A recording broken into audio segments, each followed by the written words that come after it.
Dr. Kim Soo-jin floated through the research ship's corridors, her magnetic boots clicking against the metal floor. The Harmony had been drifting in deep space for 3 months now, waiting for something extraordinary to happen. As the ship's xenobiologist, she spent most days analyzing rock samples and hoping for signs of alien life. Today felt different, though. The bridge alarm buzzed softly, and Captain Yoon's voice echoed through the speakers. All senior staff to the bridge. We've got company. Soo-jin's heart raced as she rushed to the command center. Through the massive viewport, she saw it. A ship unlike anything in human design. It looked like a giant soap bubble made of crystal, pulsing with soft blue light. Beautiful and completely alien. It just appeared, whispered Communications Officer Park Min-ho, his fingers dancing over the control panel.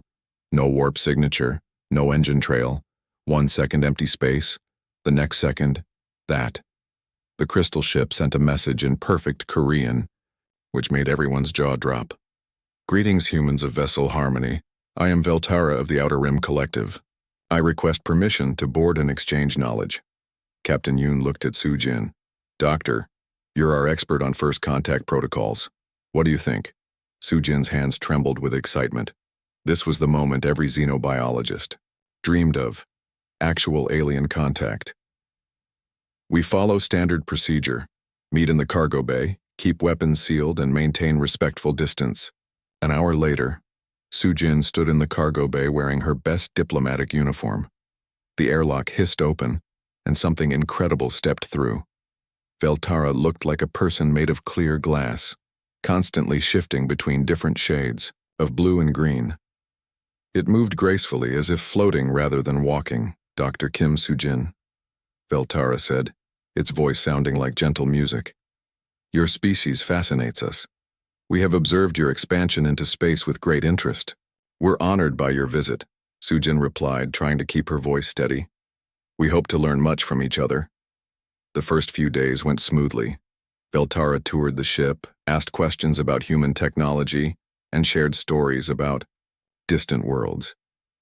The alien seemed particularly interested in the crew's personal lives, asking about their families and relationships back on Earth.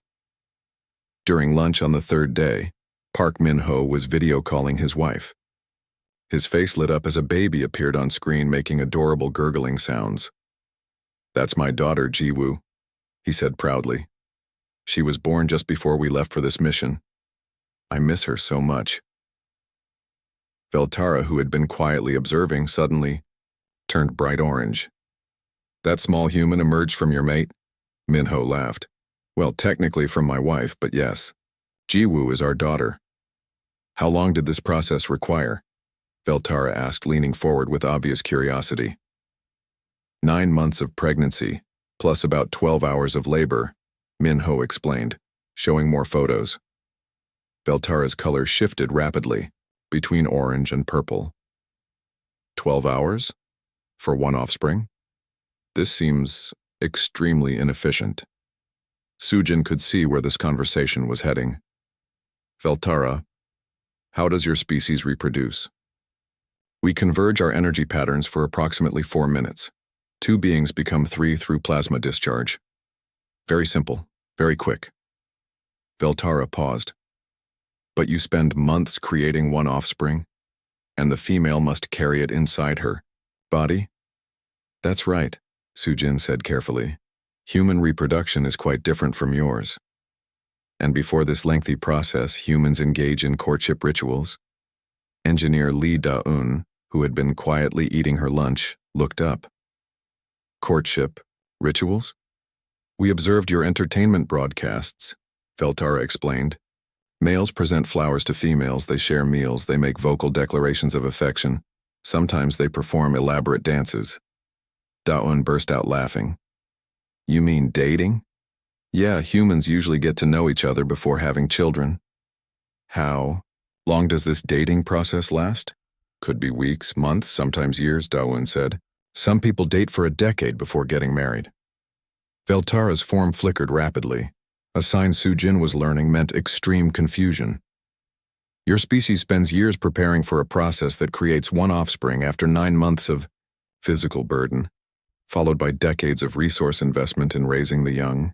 When you put it like that, it does sound complicated, Minho admitted. Yet you speak of these processes with joy, Veltara observed. Your emotional indicators suggest pleasure, not frustration. Sujin realized the alien was genuinely trying to understand something completely foreign to its experience. For humans, reproduction isn't just about creating offspring. It's about love, partnership, and building families. Love, Veltara repeated, its color shifting to soft yellow. This emotional state that pairs humans together. Exactly. We choose our partners based on compatibility, attraction, and emotional connection. Veltara stood silently for several minutes, processing this information. Finally, it spoke. I require more data about these human reproductive protocols. This may be the most complex biological system I have encountered. Sujin felt a small chill of worry. She had a feeling Veltara's curiosity about human reproduction was just getting started. Over the next few days, Veltara's questions became more frequent and increasingly personal. What started as innocent curiosity about human families quickly turned into something that made the entire crew uncomfortable. It began during breakfast when Veltara approached engineer Lee Da-eun while she was eating her cereal. Da-eun, demonstrate courtship display for scientific observation. Da-eun nearly choked on her spoonful of milk. I'm sorry, what? Your species performs elaborate rituals before mating. I wish to observe these behaviors firsthand. Veltara's crystalline form shifted to bright purple, which Sujin had learned meant intense interest. I'm not performing any courtship displays, Da-eun said, her face turning red, especially not at breakfast. But how will I understand the process without direct observation? Veltara asked, genuinely confused. Da-eun grabbed her tray and fled to the other side of the mess hall, leaving Veltara staring after her with a disappointed blue glow. The questions didn't stop there. During the afternoon shift, Veltara cornered pilot Choi Hyunwoo in the navigation room. Hyunwoo, what is the optimal lunar cycle for human reproduction? The alien asked, while Hyunwoo was trying to calculate their next jump coordinates. The what now? Hyunwoo looked up from his computer screen, completely bewildered. Many Earth species mate according to planetary cycles. Do humans follow similar patterns? Should reproduction occur during full moon phases for maximum efficiency? Hyunwoo's EO face went pale. Veltara, we don't plan reproduction around the moon. Then how do you determine optimal timing? Is there a mating season? We don't have a mating season, Hyunwoo practically shouted, then immediately looked embarrassed by his outburst. Humans can reproduce year-round, it's not seasonal. Fascinating.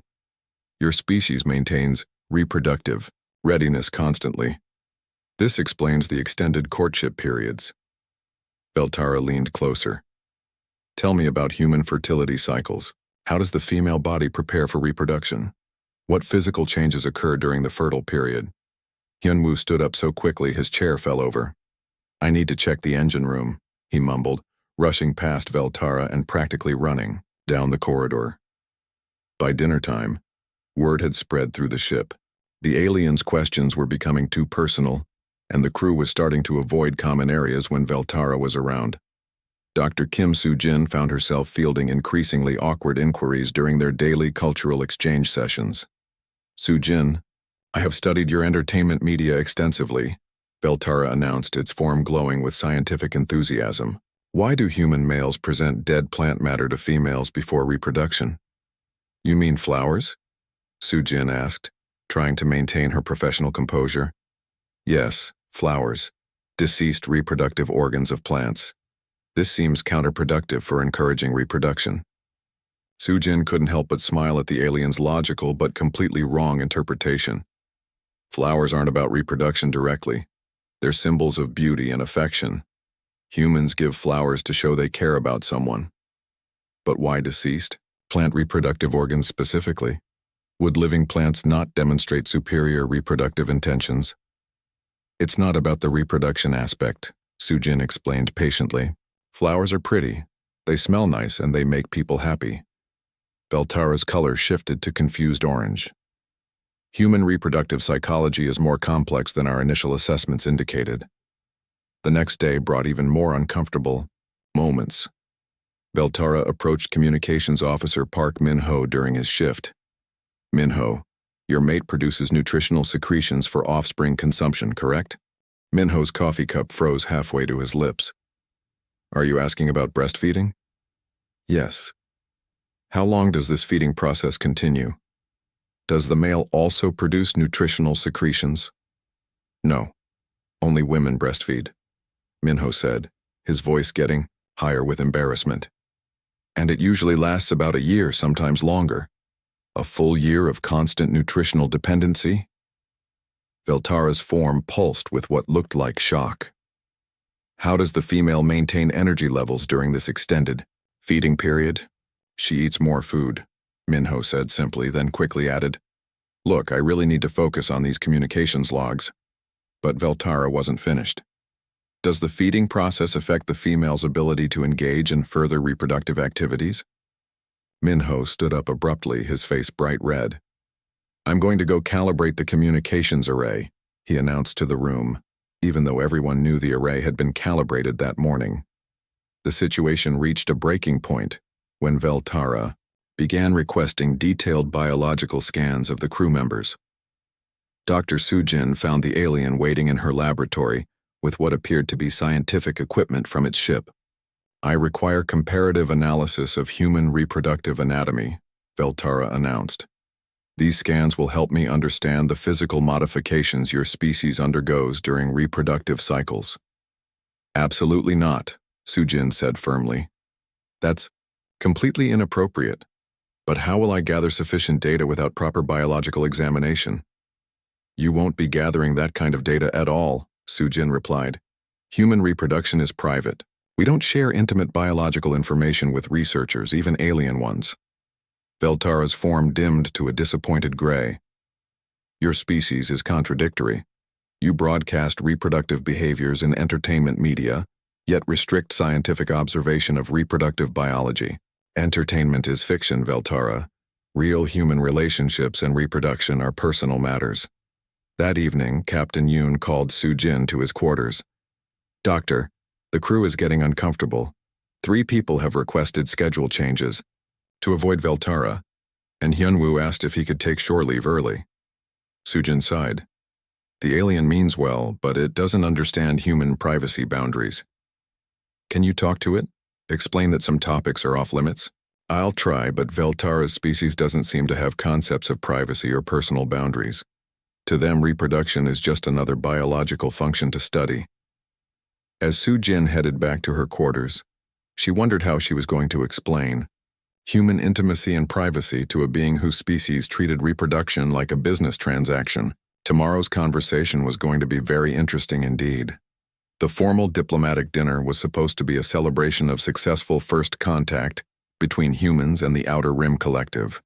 Captain Yoon had ordered the mess hall decorated, with earth flowers and Korean traditional music playing softly in the background. The entire senior crew dressed in their best uniforms, and even Beltara seemed to shimmer more brightly than usual. Dr. Kim Sujin sat at the head table reviewing her prepared speech about interspecies cooperation. Everything was going perfectly until the main course arrived. Beltara had been unusually quiet during the appetizers, its crystalline form cycling through deep blue and purple hues. Sujin assumed the alien was simply observing human dining, customs, taking mental notes for its cultural reports. As the crew began eating their bulgogi and rice, Beltara suddenly stood up. The alien's form brightened to brilliant white, catching everyone's attention. I have an important announcement, Beltara declared, its musical voice carrying across the silent mess hall. Captain Yoon smiled encouragingly. Please, go ahead. After extensive observation and data collection regarding human reproductive protocols, I have reached a significant conclusion. Beltara paused, its form pulsing with what seemed like excitement. I wish to participate in human reproductive activities with Dr. Kim Sujin. The silence that followed was deafening. Communications Officer Park Min-ho's chopsticks froze halfway to his mouth. a piece of beef dangling precariously.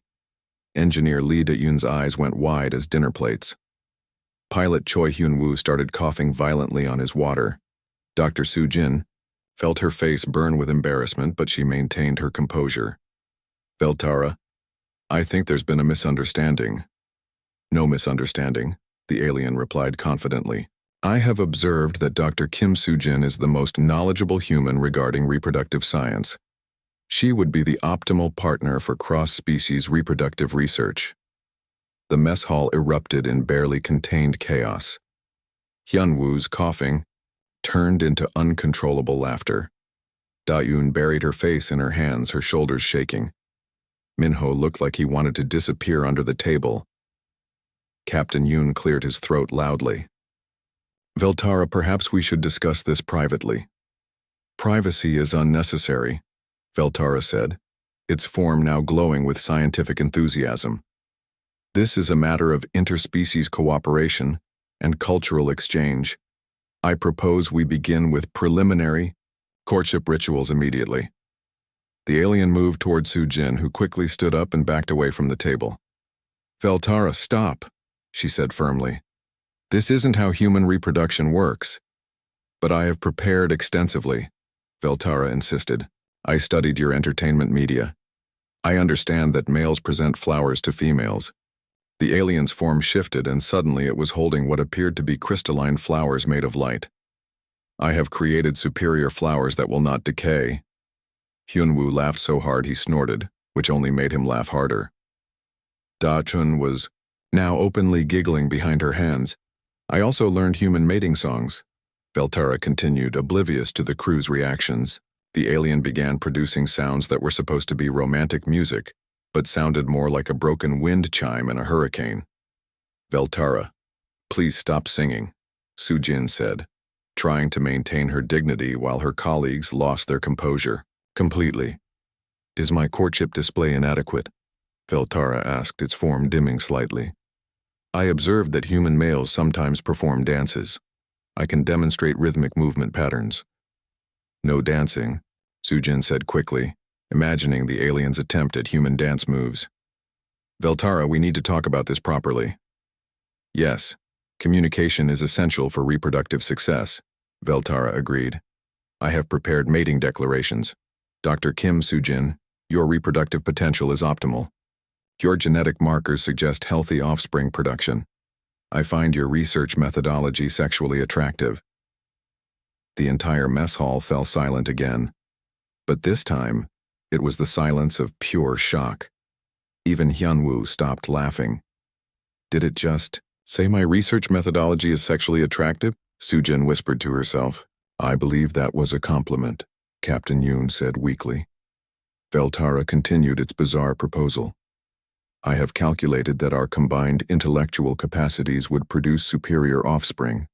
Although I lack compatible reproductive biology, I am confident we can develop technological solutions.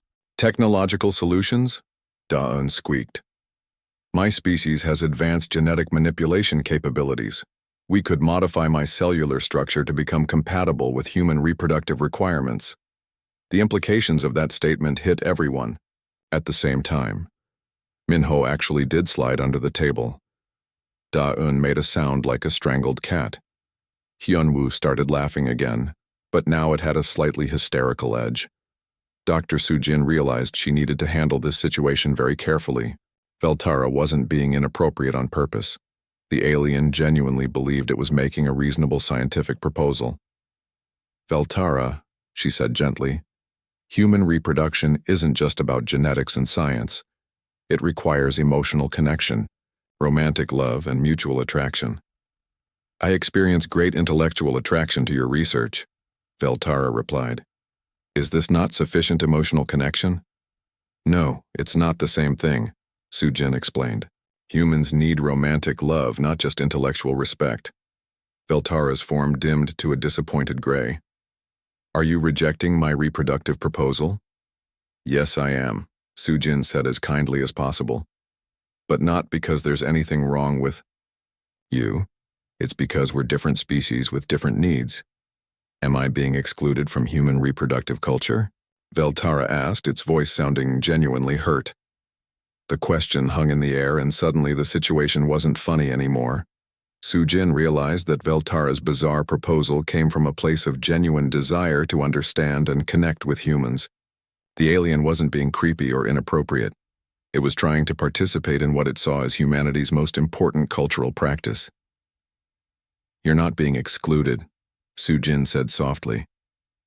"But human reproduction isn't something outsiders can just join.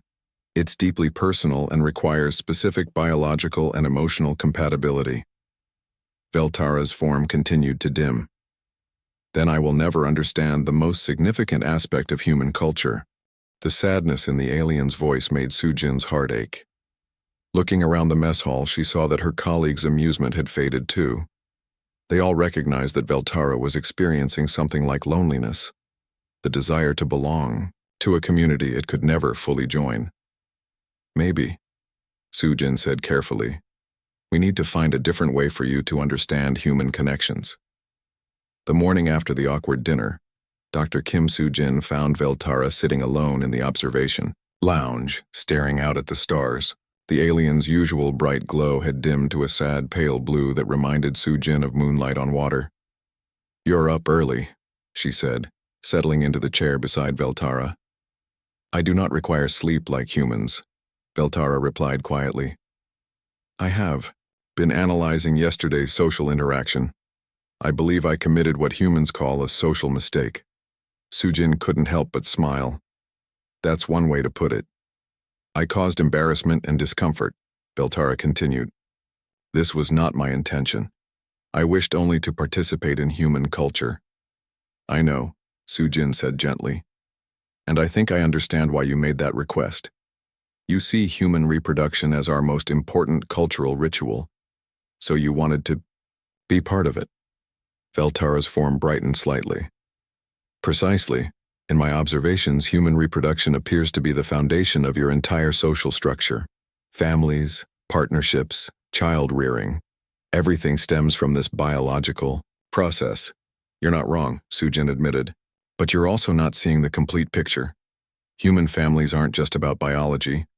They're about emotional bonds, shared experiences, and choosing to care for each other."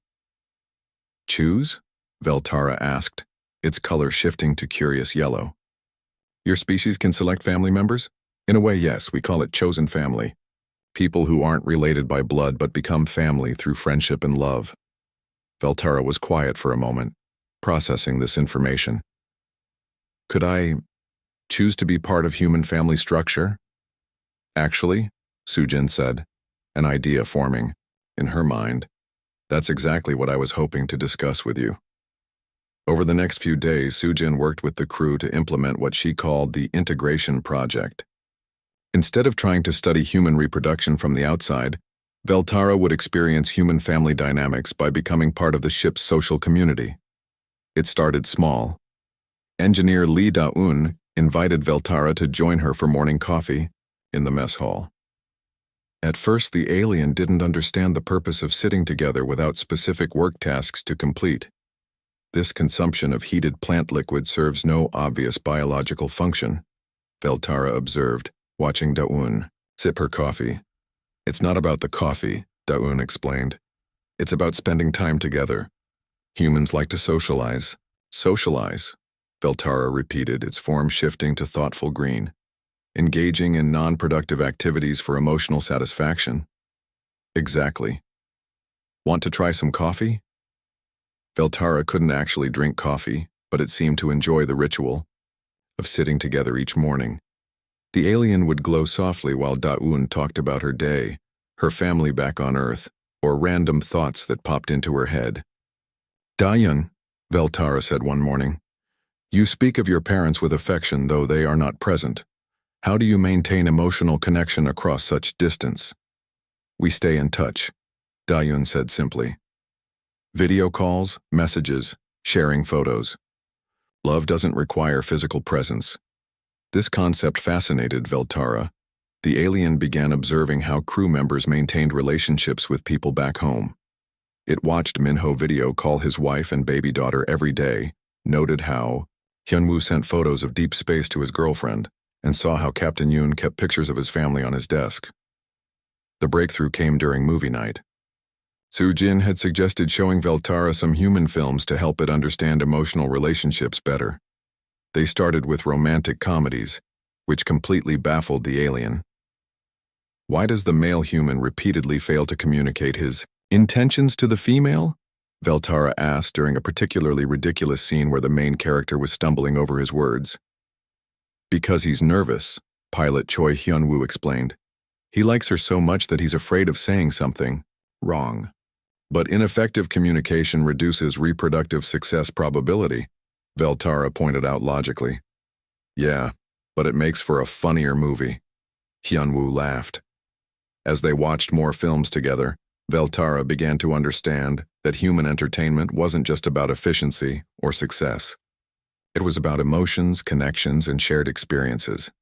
The alien started looking forward to movie nights, even requesting specific genres. I wish to observe more films about human family units, Veltara announced one evening. The emotional dynamics are fascinating. They switched to family dramas and heartwarming stories about parents and children, siblings and extended relatives.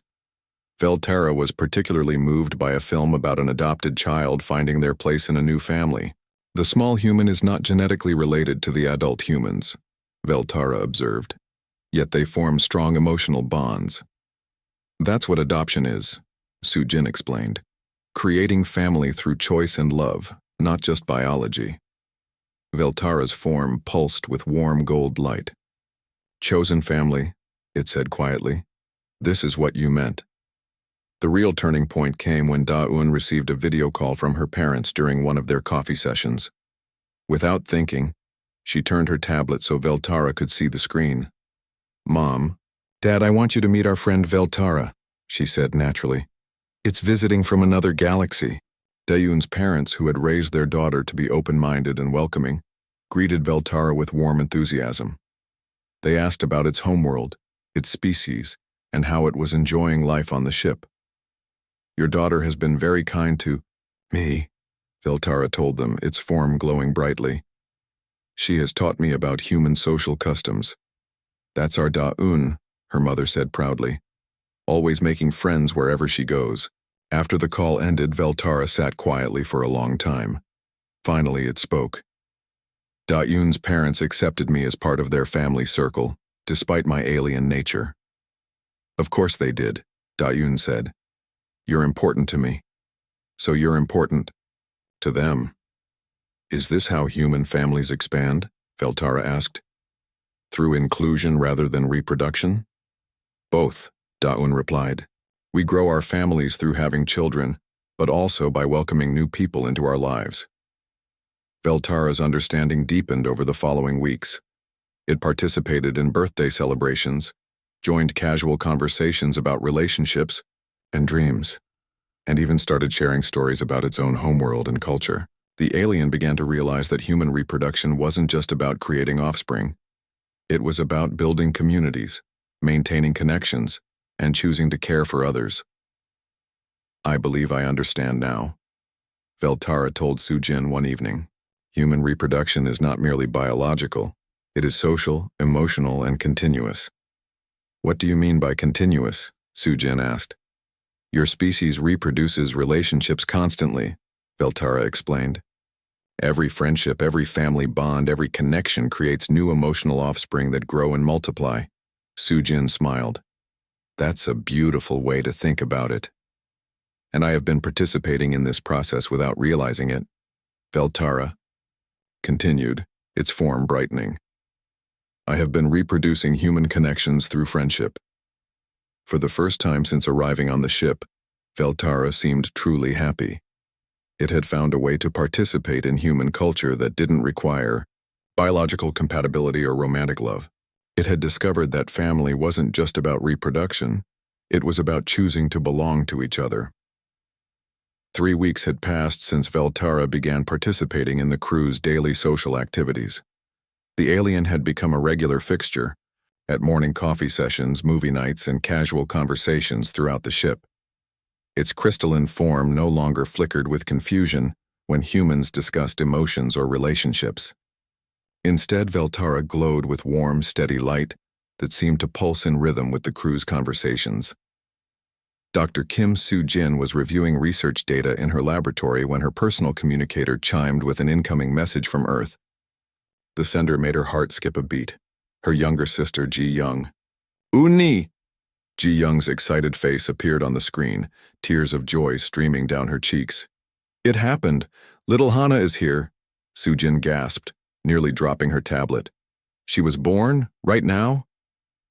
2 hours ago, Ji-young laughed, exhaustion and happiness mixing in her voice. 8 pounds, perfectly healthy, and she has your eyes. Want to meet your niece? The camera shifted and Soo-jin found herself looking at the tiniest, most beautiful baby she'd ever seen. Little Hana was sleeping peacefully, wrapped in a soft pink blanket, her small fist curled near her cheek. "Oh my God," Soo-jin whispered, tears filling her own eyes. "She's perfect. She's absolutely perfect." "I wish you were here," Ji-young said softly. "I know you're doing important work in space, but I really wanted my big sister with me for this." "I'm here now," Soo-jin said, wiping her eyes. "I'm right here with you. Tell me everything. How are you feeling? Was the delivery okay?" As Ji-young shared the story of Hana's birth, Soo-jin felt overwhelmed with emotions she hadn't expected. The joy of becoming an aunt, the sadness of being so far away, the incredible love she already felt for this tiny person she'd never held. "Uni, you're crying," Ji-young said gently. "Happy tears." Soo-jin laughed, dabbing at her eyes. "I can't believe I'm an aunt. I'm actually somebody's aunt." Their conversation was interrupted by a soft chiming sound, Veltara's way of requesting permission to enter. Soo-jin looked up to see the alien hovering in the doorway, its form dim with concern. "I heard elevated emotional vocalizations," Veltara said. "Are you experiencing distress?" "No, no distress," Soo-jin said, her voice still thick with emotion. "Actually, I just received wonderful news. Come here, Veltara. I want you to meet someone." The alien approached cautiously, its form brightening with curiosity. Soo-jin turned her tablet so Veltara could see the video call. "Ji-young, this is Veltara, the alien friend I told you about. Veltara, this is my sister, Ji-young, and this little one is my brand new niece, Hana." Ji-young, despite her exhaustion, smiled warmly at the screen. "Hello, Veltara. Soo-jin has told me so much about you in her messages." Veltara's form shifted through several colors, surprise, curiosity, and then something Soo-jin had never seen before. The alien began glowing with the softest, warmest gold light, like sunrise reflecting on calm water. "The small human is newly born?"